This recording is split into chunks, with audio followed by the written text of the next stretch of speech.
Nagsagawa ng livelihood training on meat processing ang Camarines Norte 1st Provincial Mobile Force Company katuwang ang Company Advisory Group for Police Transformation and Development o CAG-PTD sa Barangay Taro, Mercedes, Camarines Norte nitong Hunyo taong kasalukuyan. Ito po ay tulong namin sa PNP bilang CAG-PTD sa patrol plan na 2030 ng ating Pambansang Kapulisan ng Pilipinas. Layunin ng aktibidad na mabigyan ng karagdagang kaalaman at kasanayan ng mga residente sa pagproseso ng karne upang mapalawak ang kanilang kabuhayan at mapalakas ang kanilang kakayahang kumita.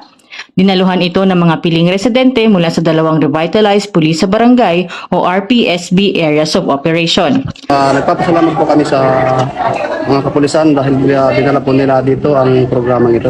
Pati po sa CAG-PTD. Salamat pong marami sa inyo. Ayon sa mga tagapangasiwa, bahagi ito ng patuloy na programa ng Camarines Norte Police Provincial Office na naglalayong hindi lamang mapanatili ang kapayapaan at kaayusan, kundi makatulong din sa pagpapaunlad ng kabuhayan ng komunidad sa pamamagitan ng mga makabuluhang pagsasanay at pakikipag-ugnayan sa mga mamamayan. Patunay ito na ang kapulisan ay nananatiling katuwang ng mamamayan sa pagsulong ng mas matatag, mas maunlad at mas may kakayahan na pamayanan. Dito sa Camarines Norte Police Provincial Office, ako po si NUP Catherine Bayotlang, nag-uulat para sa Police News Network. Bagong PNP para sa bagong Pilipinas, serbisyong mabilis, tapat at nararamdaman.